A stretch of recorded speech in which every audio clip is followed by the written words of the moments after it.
Iya. Adit ya. Oke, Waduh. Shalom alaihim bishim ya. Salam shalom. Pendidikan. Malam hari ini kita sama-sama rindu untuk sharing, untuk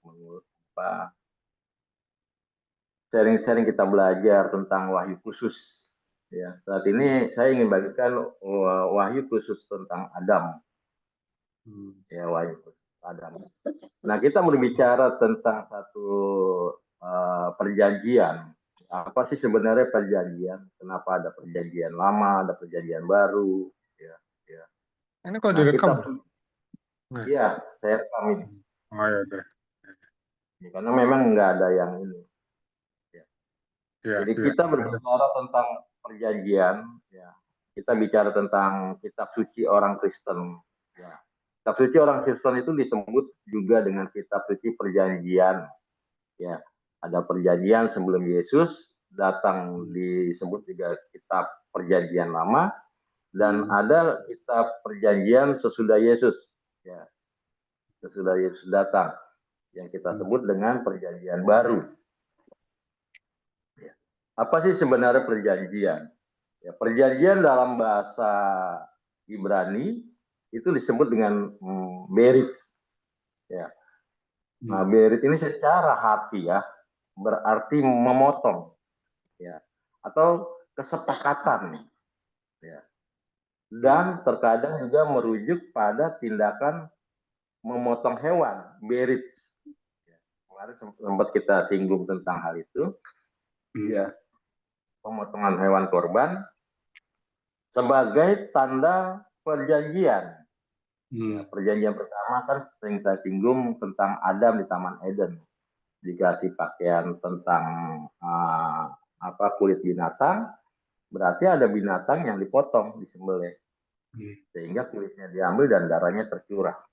Nah itu berit tentang perjanjian. Nah, istilah ini juga digunakan untuk menyebutkan tentang perjanjian lama. Sementara ya perjanjian baru dalam bahasa Ibrani modern ya disebut dengan Brit, ya, Akadasya. Brit Akadasya itu disebut dengan perjanjian baru.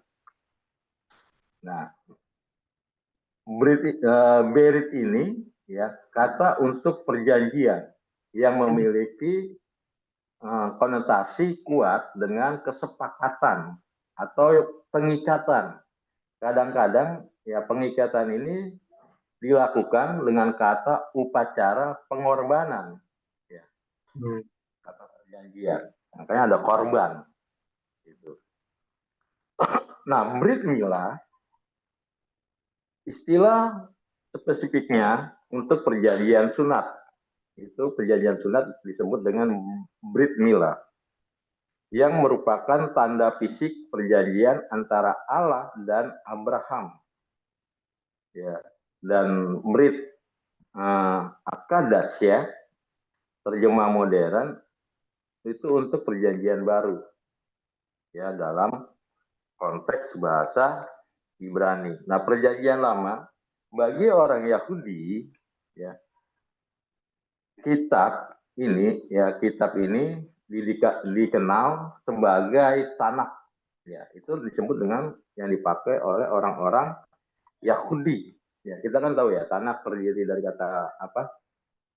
Torah, ya, Nihubim dan Kitubim.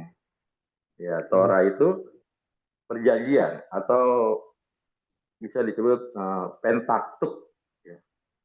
5 gulungan, 5 perjanjian. Ya, itu disebut dengan Torah. Ya, Nehubim itu dalam catatan nabi-nabi. Ya, ada nabi-nabi besar dan ada nabi-nabi kecil. Ya, seperti apa? Yesaya, ya, Malyaki, dan nabi-nabi lain itu disebut dengan kitab Nehubim. Nah, Kitubim itu adalah kitab-kitab syair, pujangga, ada apa lagi? Pujian, ya, termasuk Mazmur. Nah, Mazmur, terus apa? Raja-raja, Nah itu kitab-kitab Pitumin tuh banyak kan syair-syair, puisi, pujangga. Nah ini adalah konsep yang dinamis antara Allah dan umatnya. Bukan satu konsep keilahian yang mandek dan abstrak, melainkan konsep keilahian yang hidup. Ya karena ada kitab perjanjian. Artinya apa? Perjanjian tentang korban yang tadi saya katakan, ya. Ya, dan ada hubungan antara timbal balik antara Allah dan manusia. Ya, ini menunjukkan ya perbedaan tentang Allah dalam Alkitab dengan filsafat serta agama-agama Alkitab yang lain. Dalam Alkitab Allah dinyatakan sebagai pribadi yang mengikat perjanjian dengan umatnya, bukan hanya suatu prinsip, ya, prinsip absolut yang kekal, mutlak dan tidak kepribadian. Banyak agama seperti itu, seperti itulah Allah yang di surga di sana. Nah, kalau Alkitab tidak seperti itu sebabnya Allah dalam Alkitab dapat menampakkan diri. Nah, penampakan diri Allah itu disebut dengan apa? Theophany, atau disebut juga dengan Malak Yahweh. Ya. Malak Yahweh. Ya, makanya ada beberapa konsep yang dibilang Bapak Yahweh. Nah, bagi orang Yahudi itu sebenarnya itu berbicara tentang malak, ya. Malak itu kekuatan malaikat Yahweh. Gitu.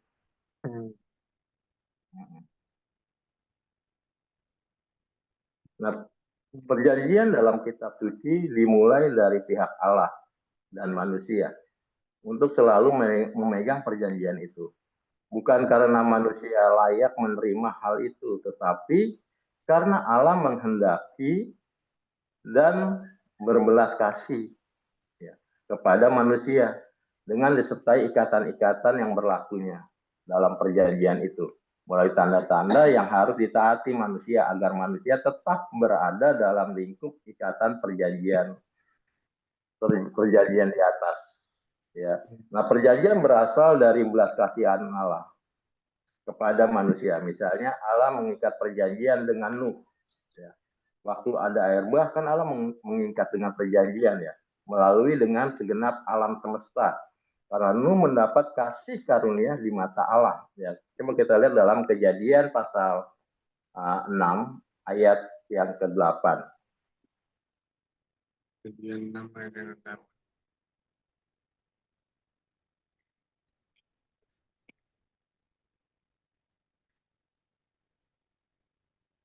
Tetapi Nuh mendapat kasih karunia di mata Tuhan. Ya, mendapat kasih. Sehingga dengan terkait sejarah perjanjian itu, ya, perjanjian itu bisa terjadi, ya, dengan suatu perjanjian bahwa Allah tidak menghukum bumi dengan banjir bandang kembali. Gitu. Ya, seperti ada pelangi, itu kan perjanjian tidak akan melakukan banjir bandang kembali.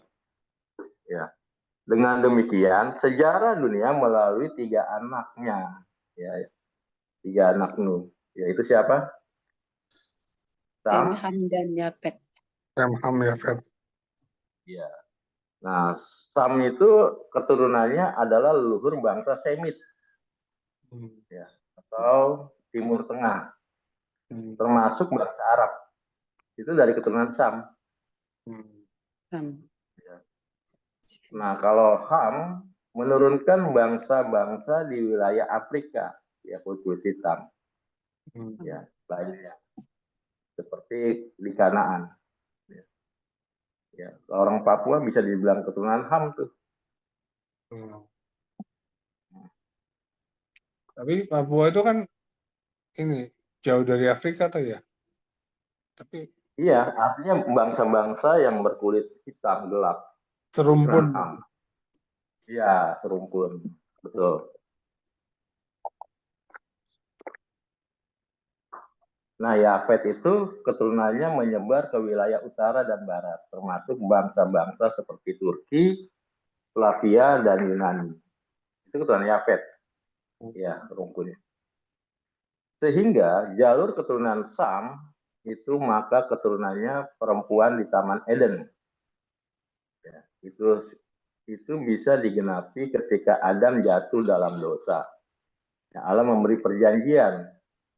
Ya, bagaimana perjanjian Allah? Karena kan pada saat Adam jatuh dalam dosa, Allah katakan, nah, coba kita buka dulu. Kejadian pasal 2 ayat 17. Kejadian pasal 2 ayat 11. Pasal 2.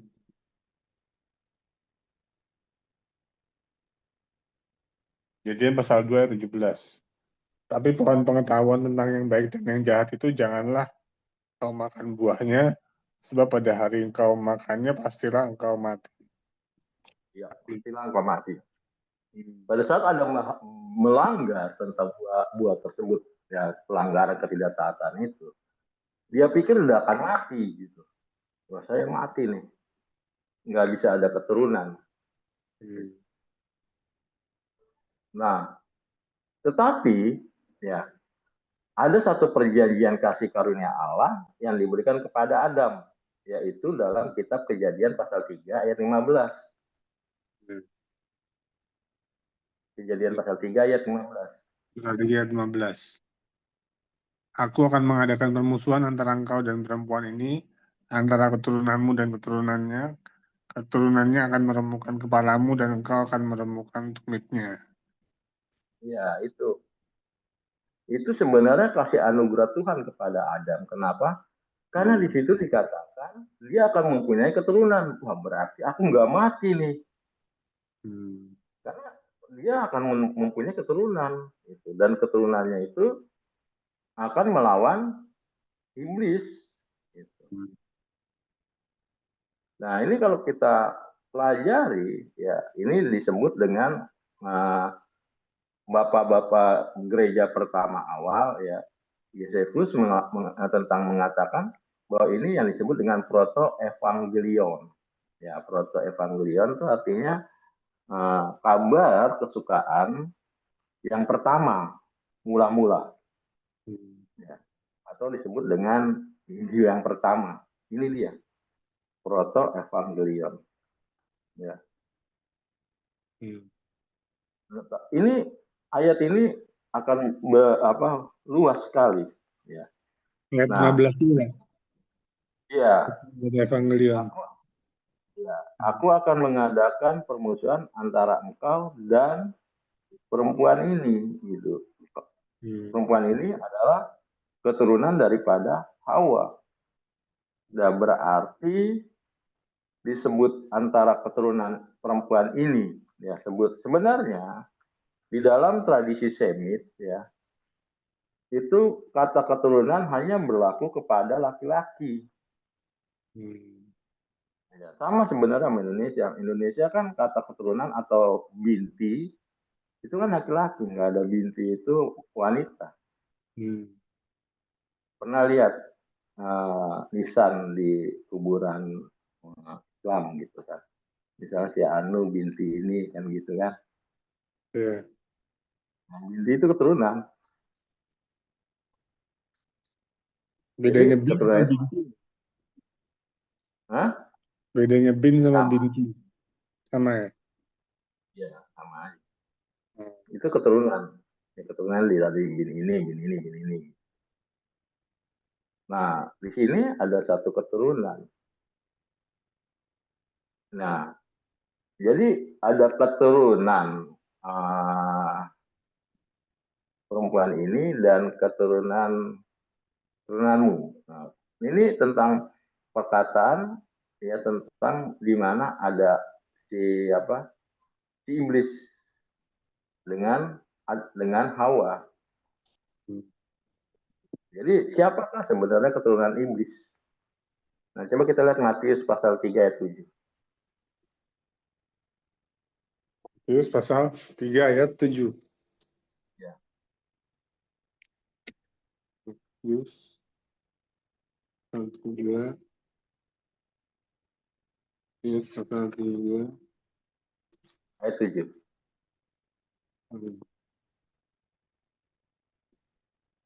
Tetapi, Baca, Bu. Oh, udah baca. waktu ia melihat banyak orang Farisi dan orang Saduki datang untuk dibaptis, berkatalah ia kepada mereka, "Hai kamu keturunan ular bludak, siapakah yang mengatakan kepada kamu bahwa kamu dapat melarikan diri dari murka yang akan datang?" Iya. Hai kamu keturunan ular bludak.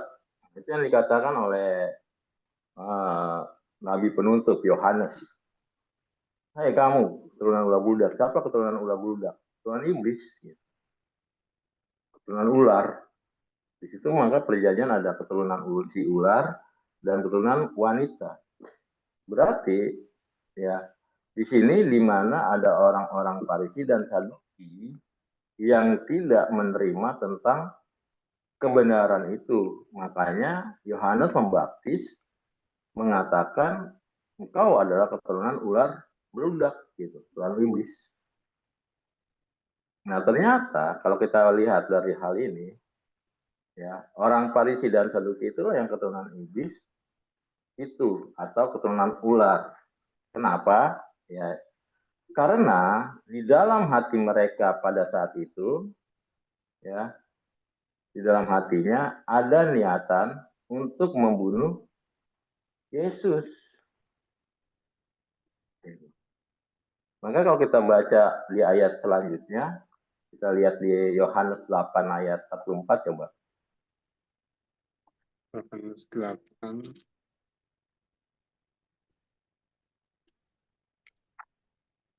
Yohanes 8 ayat berapa? 44. 44.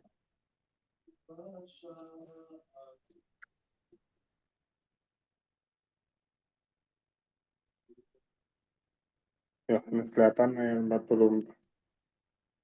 Iblislah yang menjadi bapamu dan kamu yang melakukan keinginan-keinginan bapamu. Ia adalah pembunuh manusia sejak semula dan tidak hidup dalam kebenaran, sebab di dalam dia tidak ada kebenaran. Apabila ia berkata dusta, ia berkata atas kehendaknya sendiri. Sebab ia adalah Ya, pendusta dan bapa segala dusta. betul.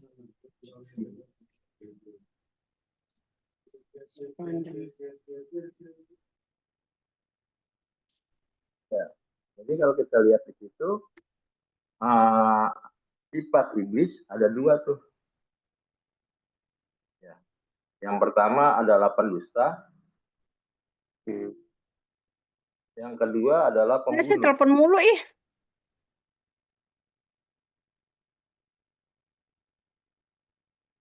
Ya.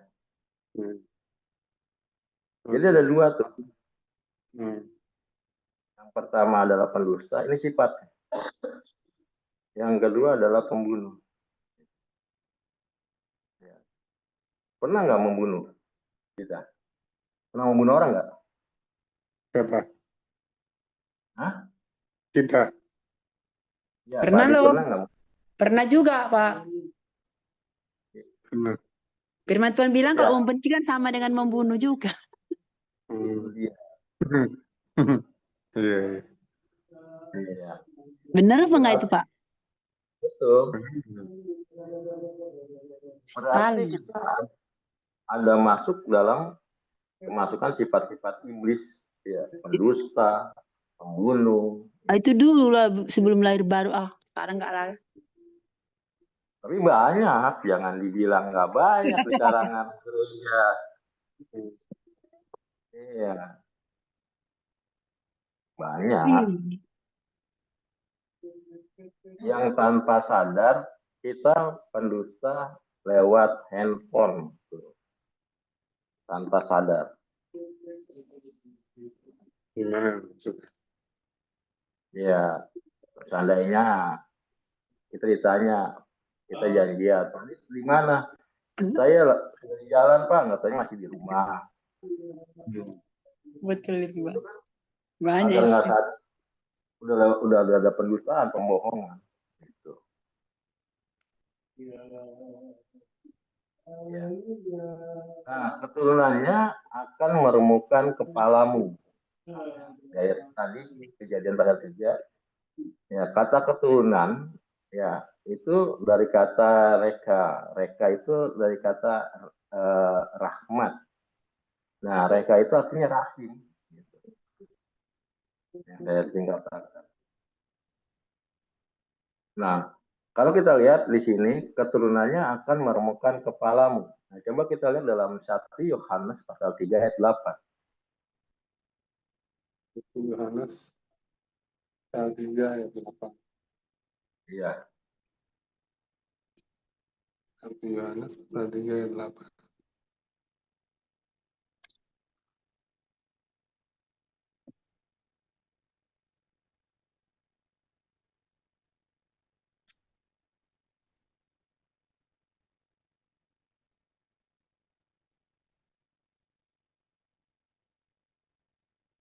Satu Yohanes pasal 3 ayat 8. Barang siapa yang tetap berbuat dosa berasal dari iblis, sebab iblis berbuat dosa dari mulanya. Untuk inilah anak Allah menyatakan dirinya, yaitu supaya ia membinasakan perbuatan-perbuatan iblis itu. Iya. Barang siapa yang tetap berbuat dosa, nah itu berasal dari Iblis. Nah, tadi saya katakan tadi, sifat iblis ada berapa? 2, pendusta dan pembunuh. Kalau kita masih melakukan hal itu, ya dikatakan berasal dari iblis. Sebab iblis berbuat dosa dari mulanya, dari awalnya. Untuk inilah anak Allah, ya kan nggak dibilang anak Tuhan. Untuk inilah anak Allah menyatakan dirinya, yaitu supaya apa? Membinasakan perbuatan-perbuatan iblis itu. Nah, kata membinasakan di sini, ia membinasakan. Ia ini kan Yesus nih. Kata ia membinasakan perbuatan-perbuatan iblis. Kata membinasakan itu simbolik. Itulah simbolik daripada meremukkan kepala iblis. Kepala si iblis. Kata membinasakan ini. Makanya tadi kan kita baca di dalam Kejadian 3 ayat 15, dia meremukkan. Kata meremukkan itu perbuatan iblis dihancurkan. Yang mau membinasakan ini, ya, ini adalah kalimat simbolik daripada meremukkan kepala si iblis itu, kepala si ular itu. Dengan apa meremukkan kepala si iblis itu? Yaitu dengan cara kematiannya. Ya, kita lihat dalam Ibrani pasal 2 ayat 14.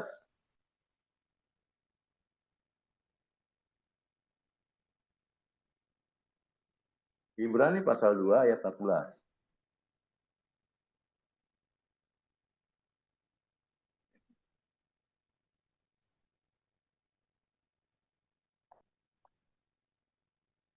Udah ketemu baca. Saya lagi nyari. Ayo silakan yang sudah ketemu baca. Ibu Dwi atau bisa Berina silakan. Berapa kok? Ayat berapa? Ibrani pasal 2 ayat 14. 14. 14. Iya. Ibrani pasal 2 Karena ayat 14. anak-anak itu adalah anak-anak dari darah dan daging. Ya. Karena anak-anak itu adalah anak-anak dari darah dan daging, maka ia juga menjadi sama dengan mereka dan mendapat bagian dalam keadaan mereka. Supaya oleh kematiannya ia memusnahkan dia, yaitu iblis yang berkuasa atas maut. Iya, karena anak-anak itu, ya anak-anak itu, siapa anak-anak itu? Yang berasal dari darah dan daging? Manusia, kita. Ya. Kita itu kan berasal dari darah dan daging. Iya. Maka Yesus juga menjadi sama. Ya, artinya dia mengambil daging. Menjadi sama dengan siapa? Dengan mereka, dengan kita, dengan manusia. Dan mendapatkan bagian dalam keadaan mereka. Ya, arti keadaan mereka apa? Harus mengalami kematian. Kodrat manusia kan harus mengalami kematian. Benar nggak? Agar apa? Supaya oleh kematian Yesus ini, Ia memusnahkan dia. Siapa dia? Yaitu iblis. Yang apa? Yang berkuasa di alam maut. Jadi yang berkuasa di alam kematian itu siapa? Mau iblis. Iblis. Itu sebabnya kalau kita jalan di kuburan, ya, itu biasanya merinding tuh. Kenapa? Karena di situ ada tempat penguasaan maut iblis.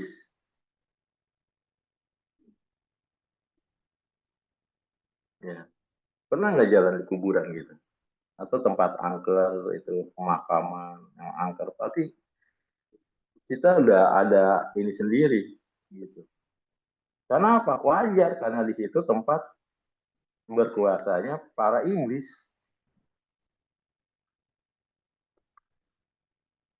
Ya. Nah, makanya kenapa Yesus mengambil daging? Supaya daging itulah yang dimatikan, disalibkan oleh Yesus.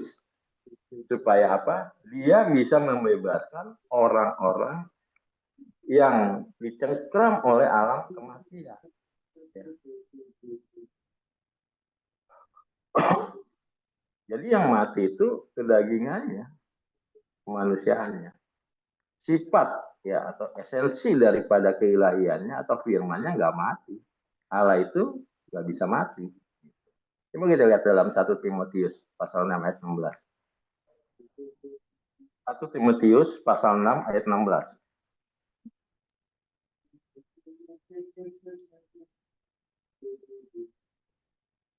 1 Timotius pasal 6 ayat 16 ya Pak? Ya.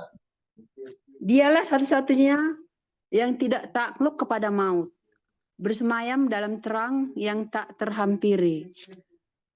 Seorang pun tak pernah melihat dia, dan memang manusia tidak dapat melihat dia. Ya. Baginya lah hormat dan kuasa yang kekal. Amin. Dialah satu-satunya yang tidak takluk kepada maut, yang tidak bisa mati. Siapa? Ya Allah itu sendiri. Perhatikan ayat berikutnya. Bersemayam dalam apa? Terang Dalam yang terang. tak terhampiri. Nah, kata bersemayam itu berdiam, tinggal. Paham nggak? Kata bersemayam itu adalah berdiam atau tinggal.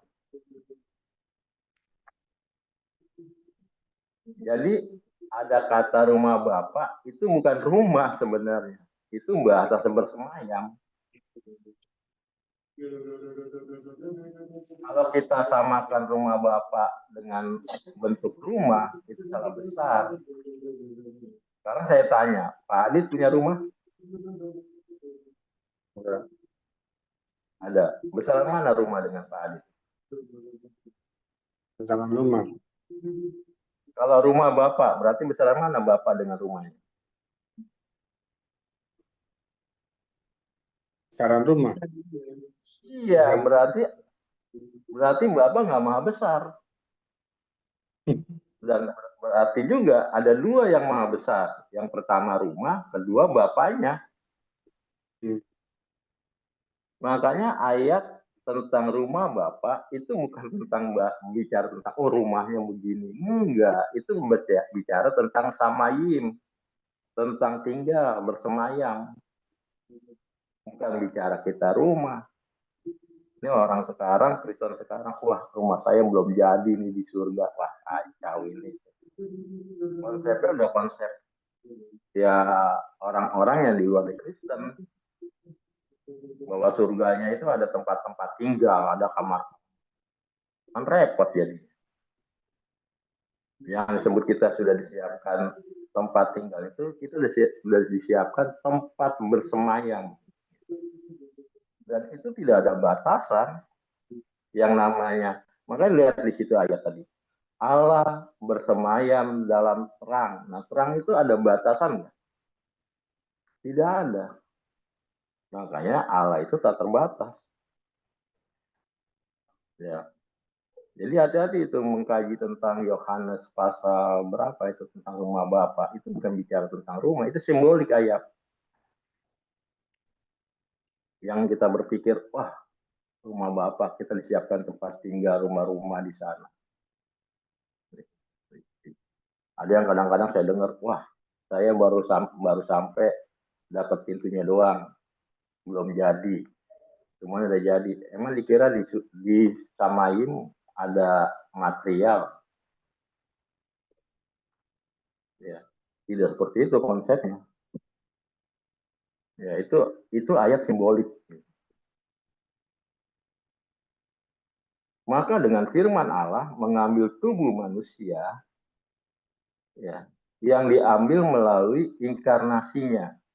Ketika firman menjadi daging, sehingga melalui daging kemanusiaannya itu, dia dapat mati melalui penyalipan. Ya. Jadi, yang disalibkan bukan Allah. Ya. Yang disalibkan adalah kemanusiaannya. Yang dipakai oleh firman Allah. Ya. Dengan apa? Dengan firman itu, ya dengan daging, ya firman menjadi daging, ya disalibkan melalui kodrat kemanusiaannya. Ya, coba kita lihat dalam Filipi pasal 2 ayat 8. Filipi pasal 2 ayat 8.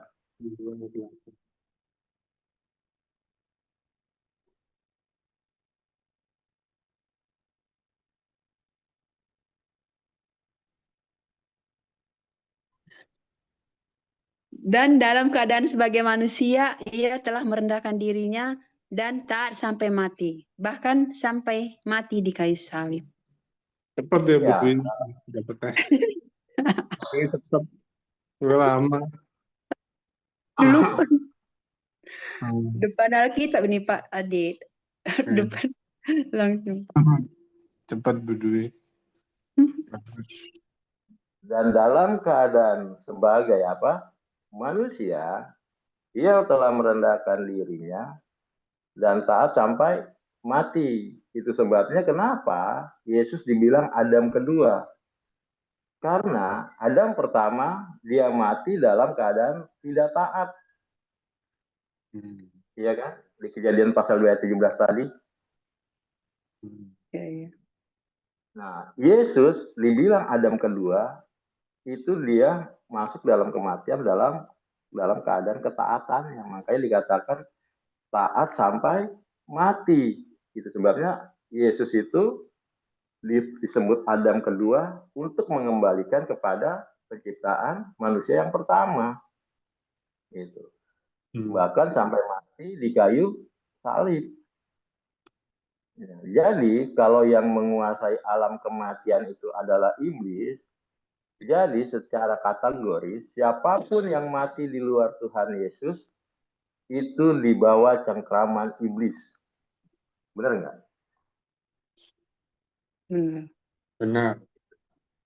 Itu sebabnya kenapa ya Yesus harus mati ke dalam kematian di kayu salib, harus masuk ke dalam alam maut untuk melepaskan orang-orang yang dicengkram oleh iblis. Supaya apa? Supaya orang-orang yang dicengkram oleh iblis itu bisa bangkit kembali masuk dalam kehidupan kekekalan. Jadi orang-orang siapapun yang mati di luar Tuhan Yesus itu berarti dicengkram oleh alam iblis. Dengan Yesus masuk ke alam maut dengan tubuh kemanusiaannya, maka dia juga seolah-olah dibawa masuk ke dalam cengkeraman iblis, seolah-olah gitu. Kenapa saya bilang seolah-olah? Ya, karena Yesus bangkit, terlepas dari cengkeraman iblis. Ya. dalam keadaan ilahi, sebagaimana iblis bisa mencengkram dia masuk tanpa mati, itulah ia masuk dalam keadaan wujud manusia. Karena yang masuk dalam alam maut kemanusiaannya. Kita semua manusia. Itu yang harus dibebaskan, dimerdekakan kembali oleh Kristus, oleh Yesus. Itulah sebenarnya tentang penyaliban, tentang kematian dan kebangkitan. Itu inti daripada keselamatan, inti dari Injil. Ya, bicara tentang itu.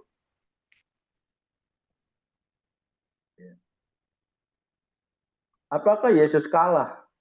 Tidak juga, karena pada hari ketiga Yesus bangkit dan keluar dari cengkeraman iblis dan tidak dapat menarik kembali. Ya, iblis tidak bisa menarik Yesus kembali karena iblis tidak bisa menahan Yesus berada di dalam alamnya.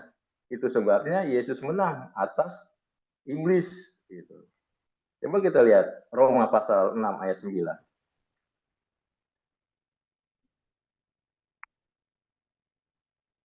Roma pasal 6 ayat 9.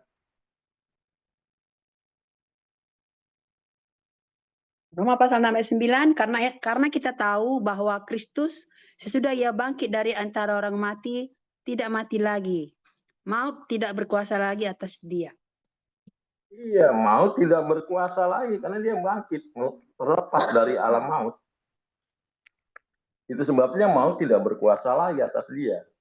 Nah, kita sebagai ya orang-orang Kristen, kalau ingin masuk, ya ingin menjadi kembali dalam kekekalan, menyatu dengan Kristus.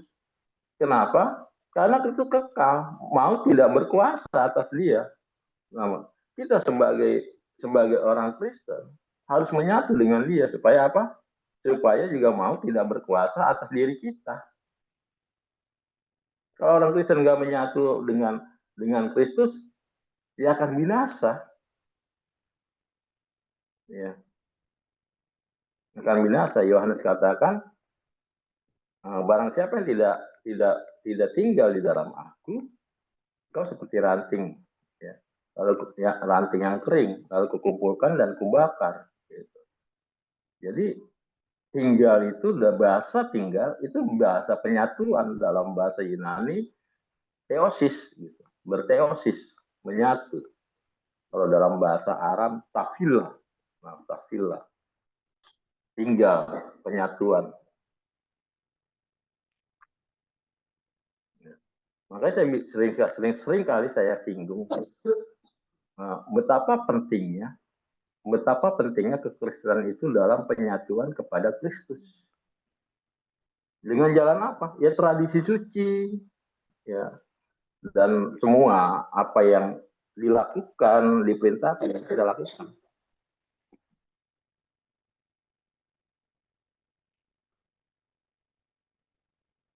Ya, coba itu sebabnya ia harus punya tubuh manusia. Supaya apa? Ketubuh manusianya bisa masuk ke alam maut. Untuk apa? Untuk mengalahkan maut. Kalau dia hanya memakai tentang kodrat firman aja, kodrat ilahi, dia nggak akan bisa masuk ke alam maut. Bagaimana dia bisa mengalahkan maut? Kalau tidak memakai kodrat kemanusiaan. Jadi inti pentingnya dia memakai tubuh kemanusiaan untuk apa fungsinya? Untuk ia memenangkan peperangan di alam maut. Nah, selama 3 hari, ya, Yesus berpegang, ya, selama 3 hari Yesus berperang, ya, berperang dengan siapa? Dengan iblis untuk merebut kembali roh-roh yang dicengkram oleh maut. Ya, coba kita lihat dalam Matius 12 ayat 29.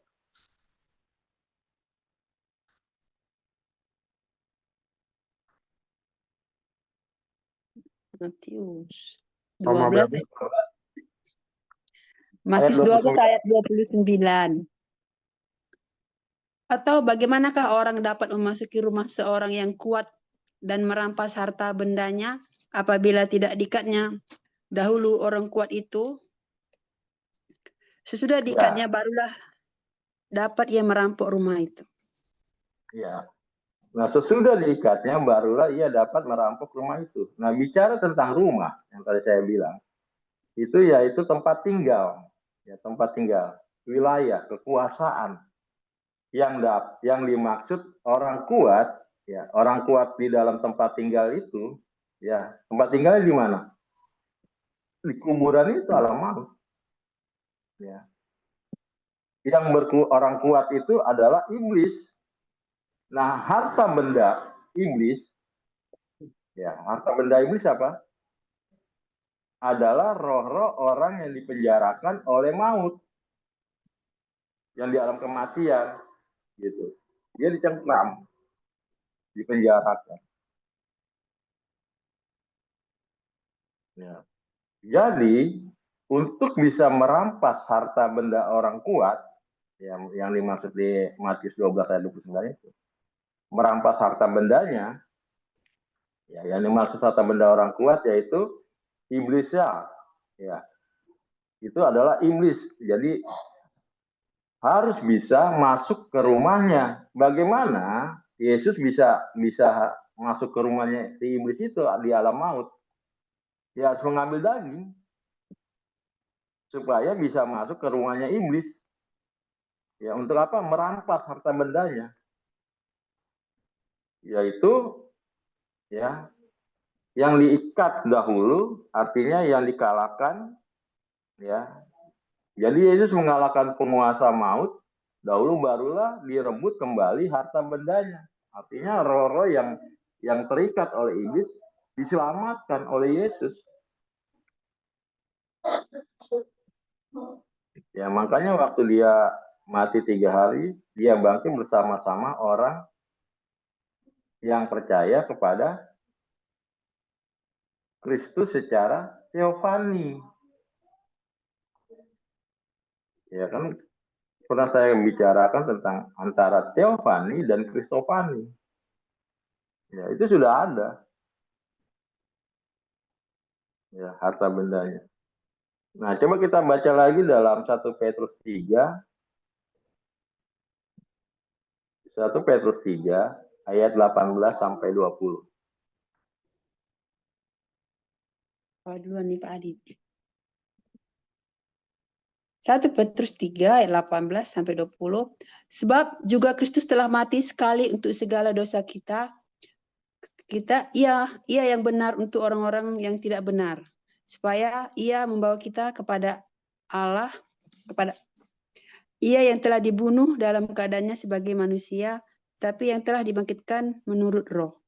Dan di dalam roh itu juga ia pergi memberitakan Injil kepada roh-roh yang di dalam penjara, yaitu kepada roh-roh mereka yang dahulu pada waktu Nuh tidak taat kepada Allah, ketika Allah tetap menanti dengan sabar waktu Nuh sedang mempersiapkan bahteranya, di mana hanya sedikit, hanya 8 orang yang diselamatkan oleh air bah itu. Iya, hanya sedikit yang diselamatkan oleh air bah. Nah, perhatikan di sini, ya, dan di dalam roh itu juga ia memberitakan Injil. Nah, kalau Yesus berbicara tentang Injil, Yesus berbicara tentang kerajaannya nih. Tapi kalau para rasul berbicara tentang Injil, ya, para rasul ini berbicara tentang Yesus. Ini harus paham nih perbedaannya nih. Ya. Jadi yang disampaikan ya di dalam alam kematian, Yesus mengabarkan Injil, ini bicara tentang kemerdekaan. Ya, kemerdekaan tentang kerajaannya di alam roh-roh di penjara, di alam maut. Jadi manusia ya yang di luar daripada Tuhan Yesus itu akan dicengkram oleh iblis di alam kematian. Nah itu nggak bisa dibangkitkan kembali, artinya tidak bisa dibangkitkan kembali. Dia masuk dalam tatarus. Nah di tatarus akan menuju kepada Saul. Ya.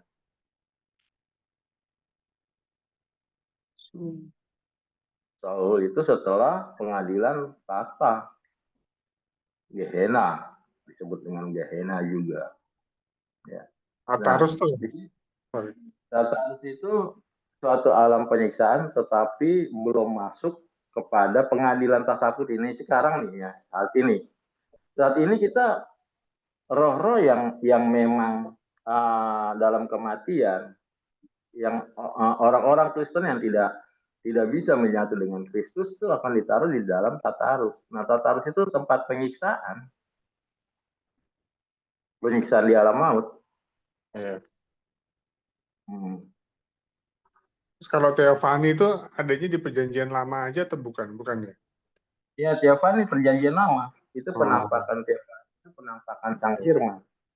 Oke. Nah, perjanjian baru sudah menjadi Kristofani. Kristofani itu Firman sudah menjadi manusia. Oh. Ya, sudah mengambil daging. Ya. Nah, di sini yaitu ayat 20 yaitu roh-roh yang mereka dahulu ya pada masa Nuh tidak taat kepada Allah. Ketika Allah tetapkan penantian dengan sabar waktu Nuh sedang mempersiapkan bahteranya di mana hanya sedikit, yaitu berapa? 8 orang yang apa itu? Ayat 20 tadi. Yang diselamatkan dari apa? Air bah. Air bah. Berarti simbol air ini adalah simbol keselamatan nih, simbolik keselamatan. Ya, coba baca 21-nya. Juga kamu sekarang diselamatkan oleh kiasannya, yaitu baptisan. Maksudnya bukan untuk membersihkan kenajisan jasmani, melainkan untuk memohonkan hati nurani yang baik kepada Allah oleh kebangkitan Yesus Kristus. Juga kamu sekarang diselamatkan oleh kiasannya. Mana kiasannya? Ini tentang cerita ini yang di atas ayat 20.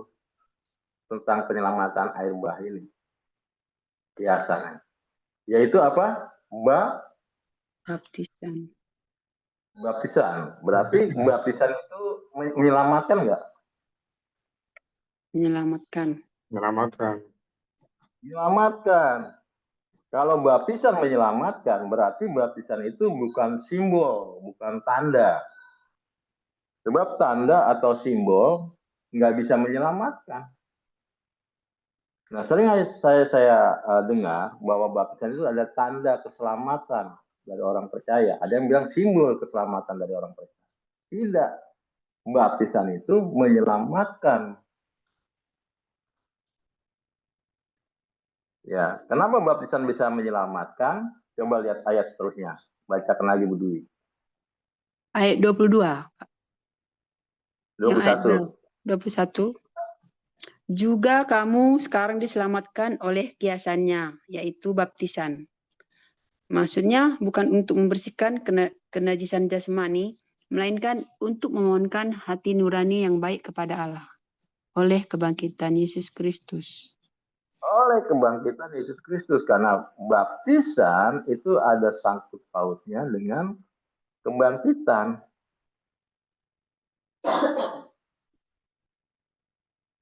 Itu sebabnya baptisan itu menyelamatkan. Jadi nggak sembarangan tentang baptisan. Dan bukan baptisan kenajisan. Gitu. Kan itu ada baptisan keselamatan, ada baptisan kenajisan jasmani. Nah, baptisan kenajisan jasmani seperti apa? Mikwe. Itulah ajaran sebelum ada Kristen yang dilakukan oleh Yohanes Pembaptis. Nah, Yohanes Pembaptis itu mikwe, bukan baptisan keselamatan. Karena belum ada Kristen. Untuk apa mikwe? Membersihkan kenajisan. Jasmani. Jasmani seperti apa? Coba lihat Imamat pasal 15 ayat 2.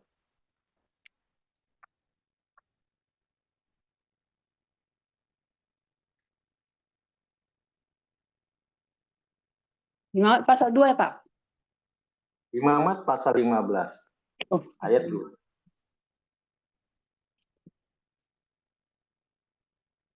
Muhammad pasal 15 ayat 2. Berbicaralah kepada orang Israel dan katakan kepada mereka, apabila aurat seorang laki-laki mengeluarkan lelehan, maka najislah ia karena lelehannya itu. Iya. Laki-laki yang akhir balik mimpi basah, maka najislah dia. Itu harus dimikue. Baptisan mikue, kenajisan. Ayat 19-nya. Ayat 19. Apabila seorang perempuan mengeluarkan lelehan dan lelehannya itu adalah darah dari auratnya, ia harus 7 hari lamanya dalam cemar kainnya. Dan setiap orang yang kena kepadanya menjadi najis sampai matahari terbenam. Iya. Wanita yang pertama kali haid, ya datang bulan itu najis gitu. Harus dimikue. Ya. Makanya tradisi daripada sinagog itu ada kolam yang mengalir. Itu sebabnya Yohanes Pembaptis melakukan ya baptisan mikue di Sungai Yordan, di air yang mengalir. Ya. Jadi itu sebenarnya ada dua, ya ada mikue, setelah mikue baru baptisan keselamatan. Lalu apa yang digenapi dengan baptisan Yesus? Dia masuk di dalam baptisan mikue. Yang digenapi dari catatan para rasul itu, catatan para nabi itu bukan masalah baptisan, tetapi masalah proklamasinya Allah kepada Yesus gitu. Jadi Allah yang digenapi oleh Yesus tentang proklamasinya Allah. Inilah anakku yang kukasihi, kepadanya aku berkenan. Gitu. Itulah yang digenapi supaya apa? Jadi pada saat baptisan besar atau mikue besar di Sungai Yordan, semua para imam hadir tuh. Jadi sehingga Allah memproklamasikan Kristus supaya tahu inilah sang juru selamat itu. Kepadanya aku berkenan. Itu maksudnya. Bukan masalah baptisannya. Ini banyak orang Kristen berpatokan yang menjelaskan baptisan selam itu melalui Yohanes Pembaptis gitu. Padahal Yohanes Pembaptis itu bukan baptisan keselamatan, mikwe, kenajisan, karena Kristen belum ada pada saat itu, masih Yahudi. Ya. Jadi kita kembali lagi di sini. Jadi Injil kemenangan atas iblis dan Yesus memproklamirkan kepada roh-roh yang dipenjarakan bahwa ia sudah menang. Ya, itu yang 3 hari dalam maut. Jadi pada masa kematian 3 hari, kelihatannya badannya tergeletak, akan tetapi rohnya bertarung tuh di alam maut Kristus.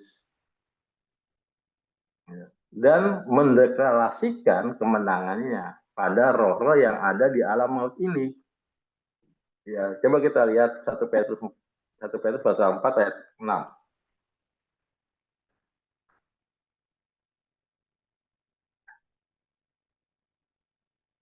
1 Petrus pasal 4 ayat 6, itulah sebabnya maka Injil telah diberitakan juga kepada orang-orang mati, supaya mereka... Ya, itu. Sebentar, Bu. Jadi itu sebabnya maka Injil diberitakan kepada orang-orang mati. Siapa yang memberitakan Yesus? Apa yang diberitakan tentang proklamasi pribadinya, tentang kerajaannya itu. Ya. Supaya apa? Supaya mereka sama seperti semua manusia dihakimi secara badani, tetapi oleh roh dapat hidup menurut kehendak Allah. Gitu. Jadi badaninya secara ininya ya dia ya tercengkram, tapi secara roh dia dibebaskan.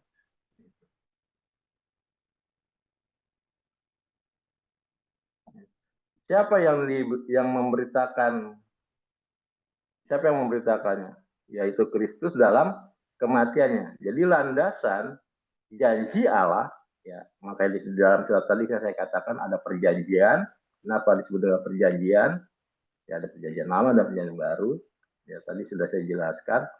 Jadi landasan janji Allah itu ya akan datang keturunan perempuan. ya, akan adanya seorang wanita tanpa laki-laki dan melahirkan seorang anak itu. Sebabnya ayat dalam Kejadian 3 pasal 5 ini, ya, yang saya katakan tadi, itu disebut dengan proto evangelion. Ya, jadi kata keturunan itu apa? Kata Yakub. Nah, keturunan dari keturunan. Tumit. Nah, tumit itu dalam bahasa Ibrani itu agep. Agep itu menjadi filsafat, ya, menjadi itu kata Yakub. Jadi keturunan itu dari keturunan Yakub. Ya, Kejadian pasal 3 tadi.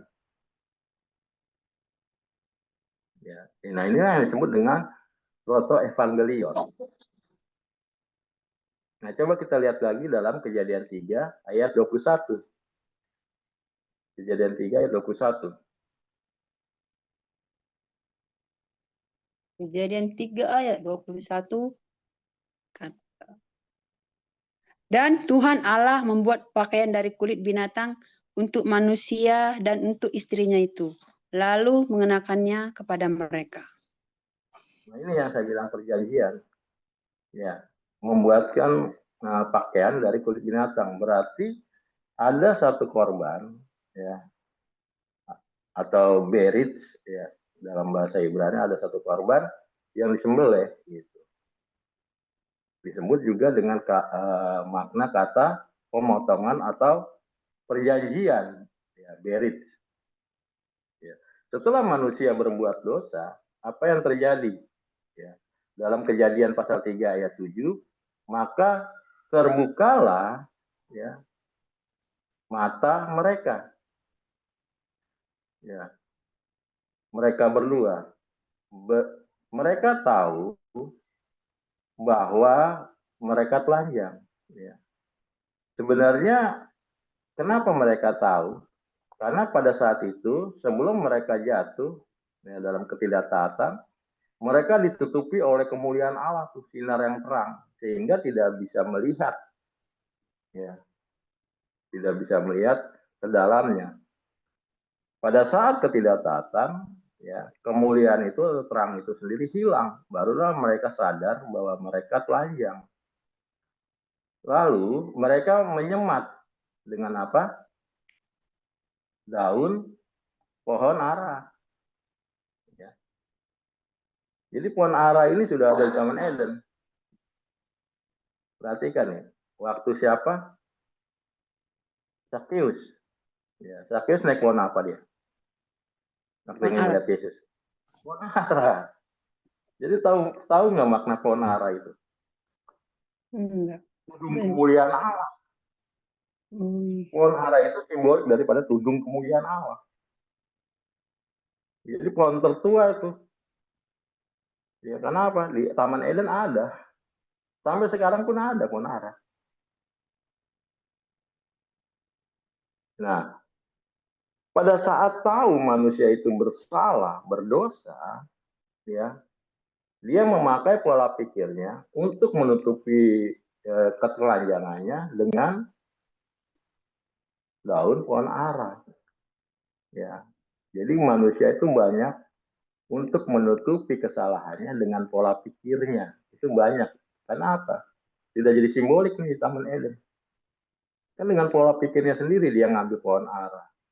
Makanya di mata Allah, ya, di mata Allah itu salah. Itu sebabnya Allah berikan, ya, tentang kulit binatang. Berarti ada yang disembelihkan, dikorbankan. Jadi untuk menutupi dosa itu harus ada korban supaya apa, leha karib itu menjadi kerap lagi, karib gitu.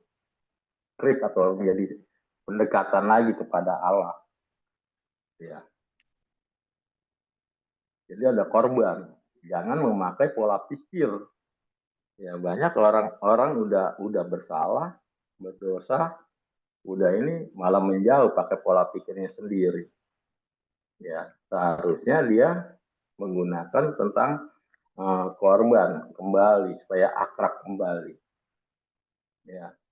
Nah, mereka menutupi dosanya itu ya dengan caranya sendiri, ya, dengan cara sendiri yang bersifat ya alamiah, jasmani dengan perbuatan sendiri itu, sebab Allah menolak lalu Allah memberikan ya kulit itu artinya yang saya katakan ada penyembelihan, ada korban yang dilakukan.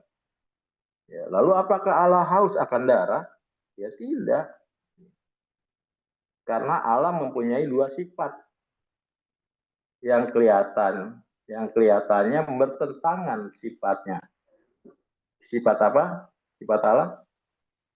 Kasih dan apa? Dan adil sifatnya. Kelihatannya bertentangan tapi tidak. Sifat kasih itu ya dosa itu sebanyak apapun ya harus diampuni. Dan sifat adilnya ya menghendaki dosa sekecil apapun harus dikejar. Itu sifat adilnya.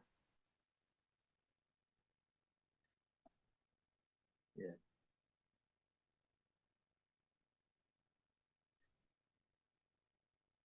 Jadi kalau ditekan kasihnya, keadilannya di mana gitu. Nah, kalau keadilan ditekan, nah kasihnya di mana? Jadi kayak seperti bertentangan, tapi tidak.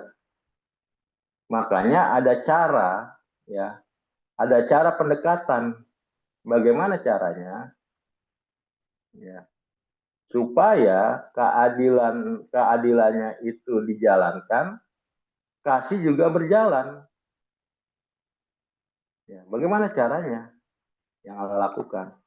Ya, caranya dengan mengadakan korban ya, demi orang itu, seolah-olah orang yang berdosa ini menjadi wakil orang berdosa ini, gitu seolah-olahnya.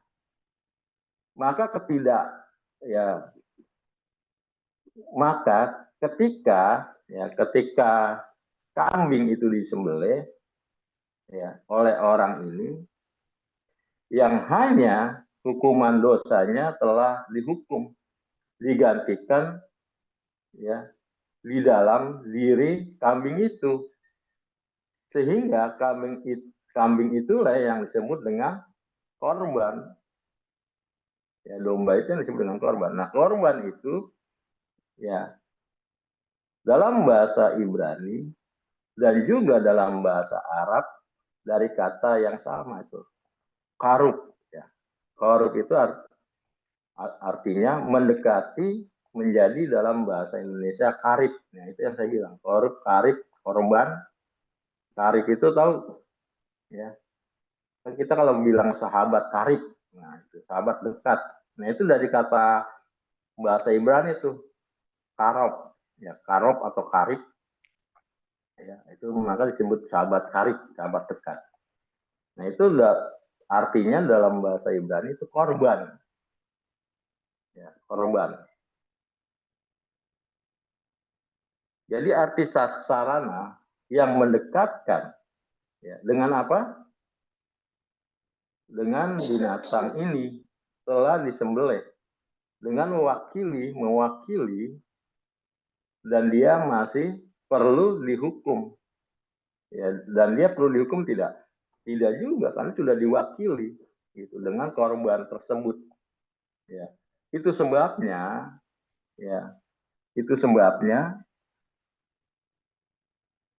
Adam tetap hidup dan dengan menerima kasih Allah tidak harus dibunuh secara pribadi. Penghukumannya dilakukan melalui korban. Nah, hal yang terjadi dengan pengorbanan Yesus, harusnya kita yang harus dihukum. Tetapi Yesus yang mengenakan kemanusiaannya, ya dengan mengenakan kemanusiaannya, melalui kemanusiaannya, kita inilah dalam ketaatannya, dia mati di atas kayu salib. Padahal, ya, mati di kayu salib dahulu adalah wujud hukuman dari orang kriminal atau orang jahat. Ya, itu sebabnya Yesus dikatakan korban, korban jadi dalam Alkitab ya disebut dengan kejadian. Ya. Dalam Alkitab disebut dengan kejadian.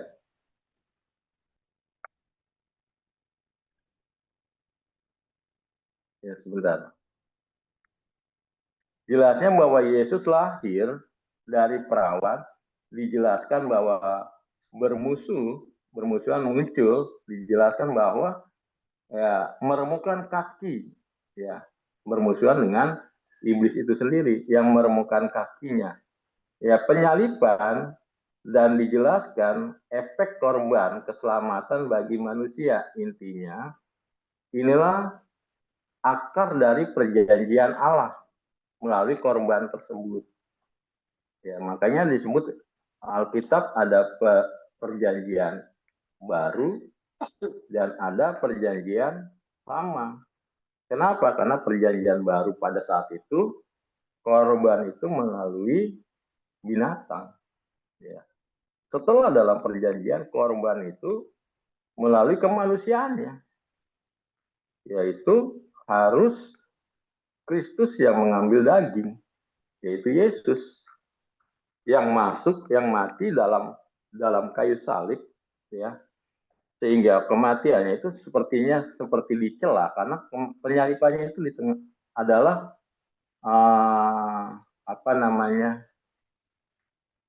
hukuman dari orang-orang yang jahat, ya, hukuman yang sangat hina, ya, makanya tercela. Ya, padahal intinya ia akan mengalahkan maut, masuk ke alam kematian. Itu yang terpenting. Makanya kekristenan itu, ya, Yesus disalib, ya, Yesus itu hadir bukan hanya penebusan dosa saja, tidak. Ya, jadi Yesus itu hadir, dia menebus dosa manusia, ya, lalu apa? Mengalahkan maut, membebaskan manusia yang dicengkram oleh alam maut, lalu kembali dalam kehidupan kekal. Karena Yesus bangkit dan tidak mati lagi. Jadi kekristenan itu intinya. Ya. Yesus mati itu bukan hanya menebus dosa aja, toh. Enggak berhenti sampai di situ. Dia menebus dosa, ya, mengalahkan maut dan mengembalikan manusia dalam kehidupan kekal. Itu ya inti daripada Injil itu sendiri. Ya. Jadi inilah akar dari perjanjian Allah, di mana yang disebut dengan wahyu khusus Adam. Yang bagaimana Adam itu yang dia kira dia akan mati, ternyata ada peluang hidup panjang, yaitu dengan keturunan. Dia akan berbagi, berarti saya nggak mati nih, karena saya punya keturunan. Gitu. Ya. Ternyata keturunannya itu, ya, dalam perjanjiannya ada sangkut pautannya dengan perjanjian di dalam perjanjian baru, yaitu tentang Kristus. Dari mana kita tahu? Dari Kejadian pasal 3 ayat 15 yang disebut proto evangelion. Ya. Jadi jangan dibilang ya, ini nggak ada kaitannya. Semua berkaitan. Ya, kalau kita baca evangelion. Ya. Mengapa harus kepada Maria gitu? Dan firman itu harus masuk ke sana. Kenapa nggak wanita lain? Karena memang sudah ada catatan di dalam evangelion. Ya. Dalam Kejadian pasal 3 ayat 15. Ya. Nah, kata tumit itu, ya, itu dari kata agep. Nah, agep itu menjadi kalimat kata Yakub. Jadi keturunannya itu keturunan dari Yakub. Nah, makanya Yesus itu termasuk keturunan dari Yakub. Makanya dibilang Allah yang benar itu adalah Allah Abraham, Ishak, dan Yakub. Itu loh. Jadi nggak sembarangan itu. Ya, makanya saya bilang, kenapa harus di rahim Maria? Coba, siapa yang bisa jawab? Kalau kita nggak bisa mengupas Kejadian pasal 3 ayat 15. Kenapa misalnya nggak ke Siti lah, nggak ke Tukuyem lah? Kan banyak manusia, banyak wanita. Ya, apalagi di zaman Yahudi itu kan banyak wanita. Kenapa harus ke Maria?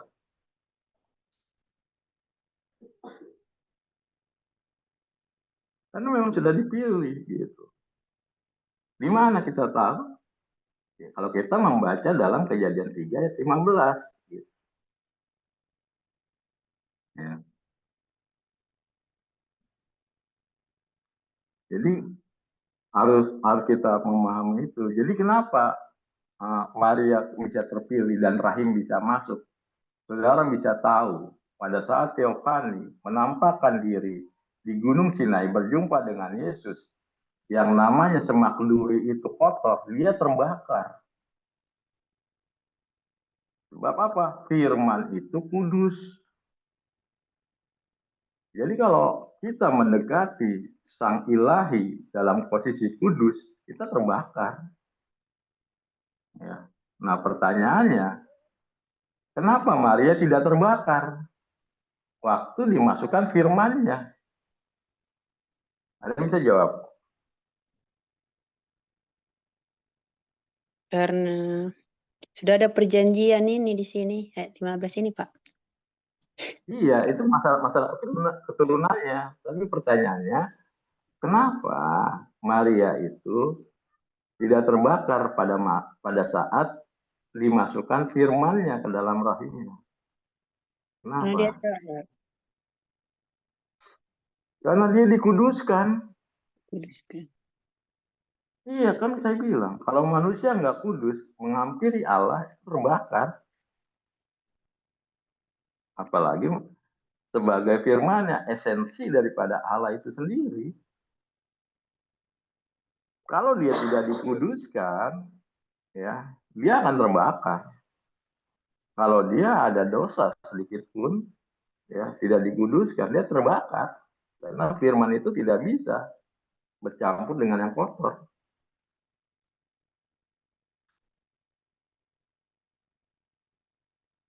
Ya, itu satu hal yang luar biasa, makanya saya katakan. Luar biasa kalau kita mau mengkaji seperti itu. Ya. Nah, tar dulu Pak. Tadi kenapa pohon itu nggak terbakar Pak? Semak berduri Kenapa? itu, Kan terbakar ya, karena dia kotor. ya. Oh, Iya, bukannya nggak terbakar? terbakar dia. Coba lihat di dalam kitab perjanjian yang waktu Musa di Gunung Sinai, kan dia lihat semak dulu itu terbakar habis. Waktu Malak Yahweh, ya Malak Yahweh itu Teofan itu menampakkan diri di Musa di Gunung Sinai. Semak duri itu terbakar. Kenapa? Semak-semak itu kotor. Oh, tapi yang saya tahu itu dia semak berdurinya memang berapi, cuma nggak terbakar itu pohon. Iya, berapi. Itu kan terbakar, Bu. Karena sifat Teofani itu kudus.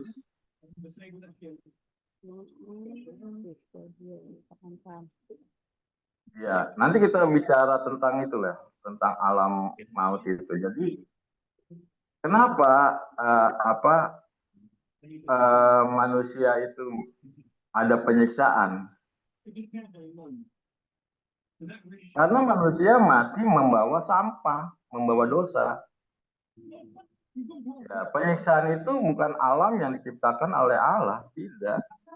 Saya bilang, Allah itu kudus.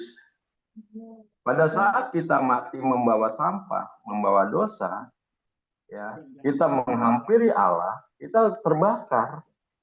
Karena kita membawa bahan yang salah. Nah, kalau kita mati membawa bahan yang dimurnikan seperti emas, itu kita akan bisa menyatu dengan Allah. Nah, kalau kita mati membawa dosa, ya dosa itu sampah.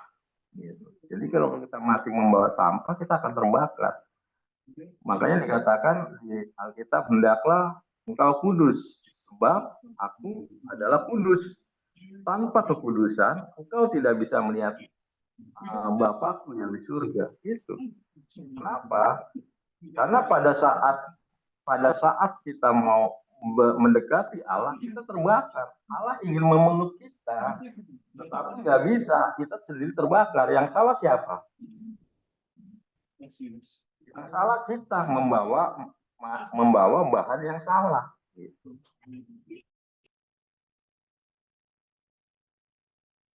Ya. Karena Allah itu kudus. Allah itu kudus, firman-Nya pun kudus. Kan satu esensi hakikat.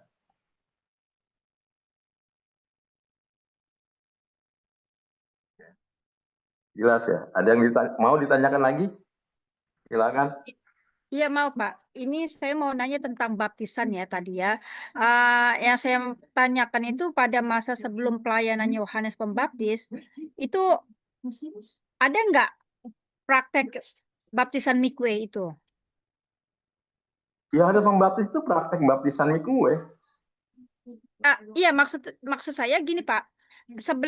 Ini kan yang melakukannya Yohanes Pembaptis. Maksud saya sebelum ada Yohanes Pembaptis lahir, itu baptisan mikwe itu udah ada belum di zaman di Yahudi? Ada. Karena itu kan tercatat dalam imamat itu tadi. Ayat Oh, 15. nah terus yang membaptis itu siapa Pak? Para Para imam imam. kah? Para imam ya? Ya. Oh Para gitu. imam. Ya, tapi itu bukan baptisan keselamatan. Makanya Iya. Baptisan Yohanes itu tidak ada permulanya, nggak ada formulanya. Iya, terus itu kalau baptisan mikwe itu mulainya di umur berapa itu? Ritual baptisan mikwe itu umur berapa? Saya tanya, orang akhir balik awal itu usia berapa?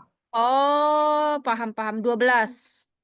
Nah, berarti usia 12 itulah baru bisa mikwe, karena baru usia 12 itulah akhir balik. Oh iya paham. Ya, Oke. padahal di dalam kitab tadi ya ada baptisan keselamatan. Berarti baptisan itu menyelamatkan. Nah, baptisan kalau dia menyelamatkan manusia, ya kan? Ya, ini kita sharing ya. Saya nggak membicarakan doktrin. Jadi kalau baptisan itu menyelamatkan, saya tanya, ya, kalau bayi itu manusia bukan? Manusia. Bisa nggak dibaptis? Sebenarnya sih nggak perlu dibaptis sebenarnya. Nah, di ayat tadi yang kita baca, yang baptisan itu keselamatan, berarti kalau yang namanya manusia itu perlu keselamatan, nggak peduli dia usia berapa. Makanya dalam Matius itu baptisan dulu baru ajar. Nah, satu lagi nih Pak, kan kalau yang untuk ortodoks itu kan baptisan itu kan mulai dari bayi ya Pak. Ketika dia sudah besar itu apa perlu lagi dia dibaptis kayak kita gitu? Sudah besar? Nggak perlu. Oh enggak. Oh gitu ya. Ya, nggak perlu. Karena baptisan hanya sekali.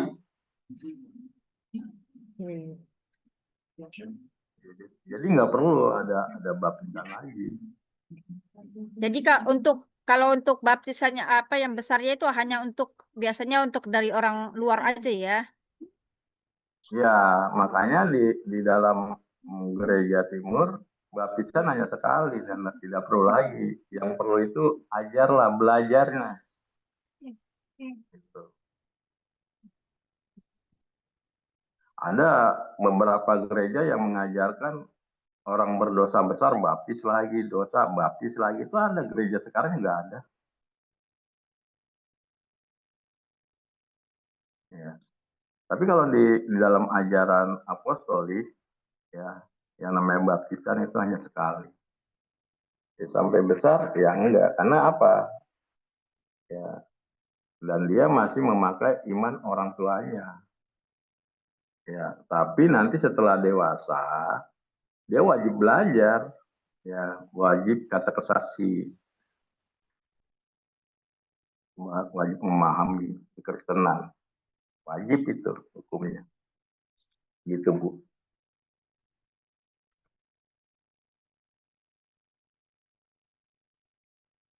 Ada lagi yang bertanya, silakan. Pak Adit, Izin tanya, Pak. ya, Mbak Cindy. Kalau di Koptik itu dia baptis lagi, Kak. Apa beda sama ortodok? Ortodok itu ada dua ya, Kak ya? Goi sama Koptik ya? Ya, ya itu masalah aturan ya, aturan.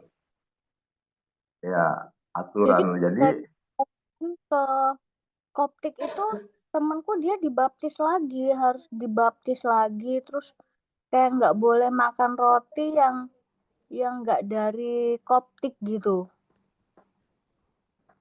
itu temannya dari mana Mbak Cindy? Dari GMS, terus masuk ke Koptik dia. GMS itu apa? Gereja? Itu Mawar Sharon. Oh iya, Di Mantopa itu loh, Pak. iya. Dari Jemaat itu di Mantopa. Jadi 2 kali Iya. Kak baptisnya ya. Nah, jadi gini, ini panjang nih, ya. Saya nggak bisa jelaskan sekarang. Nanti saya di materinya ada. Kenapa harus baptis kembali? Ya, karena tadi saya jelaskan kepada Pak Adit, ya, baptisan itu bukan hanya masalah caranya aja, gitu. Tidak. Nah, baptisan itu kalau kita lihat dalam tradisi, ya, itu bisa diterjemahkan dicelupan, bisa juga diterjemahkan disiram, ya. Disiram itu kepalanya itu disiram, bisa diterjemahkan juga cuci tangan. Nah, coba lihat waktu Herodes Sapat yang mau menyalibkan dia cuci tangan. Coba lihat bahasa aslinya, baptizo tuh. Mencuci tangan, mencelupkan tangan, itu baptizo. Nah, sebenarnya bukan masalah cara, ya. Tapi yang menjadi persoalan itu suksesi. Suksesi itu urapan. Urapan itu harus turun menurun. Karena yang diperintahkan membaptis itu pada saat itu, ya pada saat itu adalah para rasul tuh 11 rasul. Ya di dalam Matius 28 itu. Dan yang mengajar juga. Nah, itu sebabnya tadi saya tanya, kenapa para ajaran Rasulia atau ajaran ortodok memakai selam? Karena pada masa tahun 33 setelah hari Pentakosta, ya, sampai ke tahun 300-an itu kan Alkitab belum ada, belum di kanon. Ya. Jadi apa pedoman para rasul? Nah, di situ ada sebenarnya yang disebut dengan kitab atau Injil Didache. Nah, Injil Didache itu sudah tulis-menulisan secara agenda, ya, kayak agenda kepribadian pelayanan, itu semenjak tahun abad pertama lah. Nah, tahun 90-an, tahun 90-an sampai tahun 100 baru dibukukan tuh Injil Didache. Nah, itu menjadi dasar pelayanan para rasul. Nah, di Injil Didache itulah ditulis bahwa mereka memakai baptisan yang disebut diselamkan gitu. Nah, di situ juga ditulis boleh dipercik, boleh disiram dalam keadaan tertentu, ya seperti di gunung es kan nggak mungkin diselam. Terus dalam keadaan koma. Nggak mungkin kita bawa kita selam. Nanti kalau mati kita tanggung jawab. Ya, malah kita dituduh membunuh.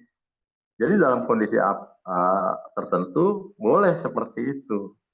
Tetapi yang dilakukan Pak Rasul dalam kitab Didake, nah itu adalah diselamkan. Nah, jadi mata rantai itu yang terpenting dalam kekristenan. Dari mana? Itu. Kenapa mata rantai itu penting? Bisa satu contoh ya. Misalnya ada kloptik. Ya. Kloptik ini kan mata rantainya dari siapa ya? Thomas ya. Kloptik. Nah, itu Yakobus kan Pak. bukan? Yakobus. Yakobus. Ya, Yakobus. Jadi Thomas itu mata rantainya dari Yakobus. Nah, Yakobus ini dia kan Pak Rasul. Nah, Yakobus ini berkembang di Koptik Mesir. Dia punya murid-murid lagi nih, gitu. Nah, baptisan Yakobus membaptis muridnya, muridnya membaptis muridnya, muridnya membaptis muridnya. Nah, ini yang disebut mata rantai ini. Paham nggak? Jadi mata rantai ini yang terpenting sebenarnya, bukan bentuk caranya.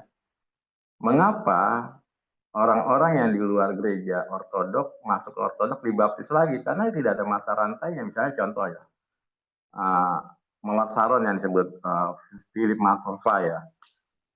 Nah, dia dibaptis sama siapa? Pendetanya. Pendetanya dibaptis sama Philip Matova. Philip Matova dibaptis sama siapa?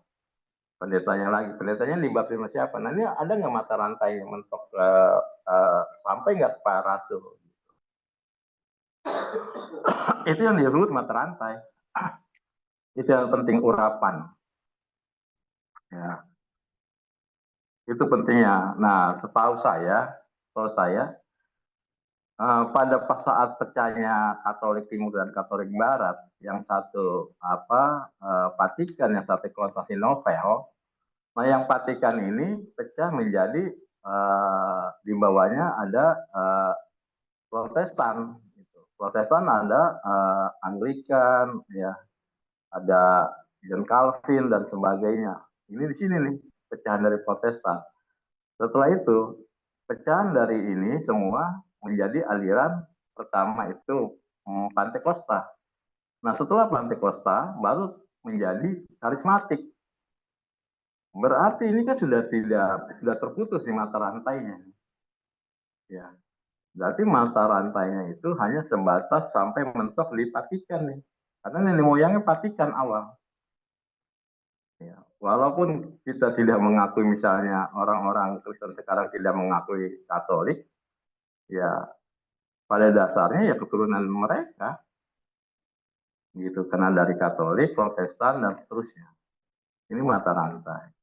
Itu sebabnya ya sakramen baptisan daripada mata rantaian itu harus diulang karena tidak memasuk mata rantai Pak Rasul. Gitu. Kenapa dari gereja lain atau selain gereja timur harus dibaptis lagi gereja timur? Karena tidak ada mata rantainya. Itu loh, Mbak Cindy. Baru paham saya, Pak. Terima kasih. Iya. Jadi seperti itu. Jadi mata rantai itu penting. Kalau Mbak Sabrina tuh tahu tuh yang namanya apa ya? Tarumbu, tahu tarumbu ya? Ibu Sabrina. Iya. Tarombo. Nah, tarumbu itu penting, bener nggak? Iya. Keturunan. Iya, itu keturunan dari mana kamu? Gitu. Garisnya dari mana kamu? Nah, itu sama dengan kekristenan sebenarnya.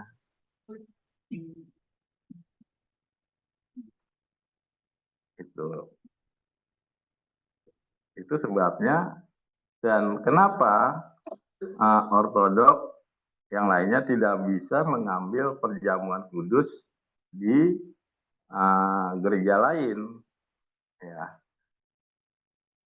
Karena gini, perjamuan kudus di Ortodoks itu dia memakai roti yang beragi. Nah, roti yang tak beragi itu sebenarnya perjamuan kudus di zaman Yahudi. Kenapa Yesus memakai roti tanpa ragi? Karena raginya dia. Lambang ragi itu dosa, gitu. Simbolik dosa. Jadi dia memakai roti tanpa ragi untuk menutupi dosa-dosa manusia di kayu salib. Gitu. Nah, pada saat para rasul dia memakai roti yang beragi. Nah, itu bedanya. Ya. Wah, kita jauh kemana-mana tuh. Itu harus di pengajaran kata kesasi itu sebenarnya. Ya. Oke, dalam pelajaran ini ada lagi yang mau ditanyakan untuk wahyu khusus Adam.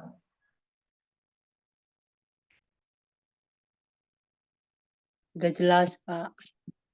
Jelas ya. Iya. Jadi kemungkinan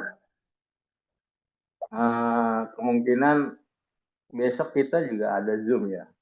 Jadi nanti saya share linknya, ya itu bersama ya Romo di Jawa Barat, Romo Yohanes. Ya, kita belajar. Ya, semakin kita tahu tentang kekristenan, karena apa? Karena ini juga penting untuk penjangkauan.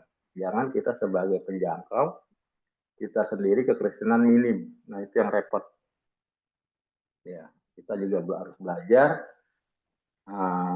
tentang kekristenan dengan benar supaya memang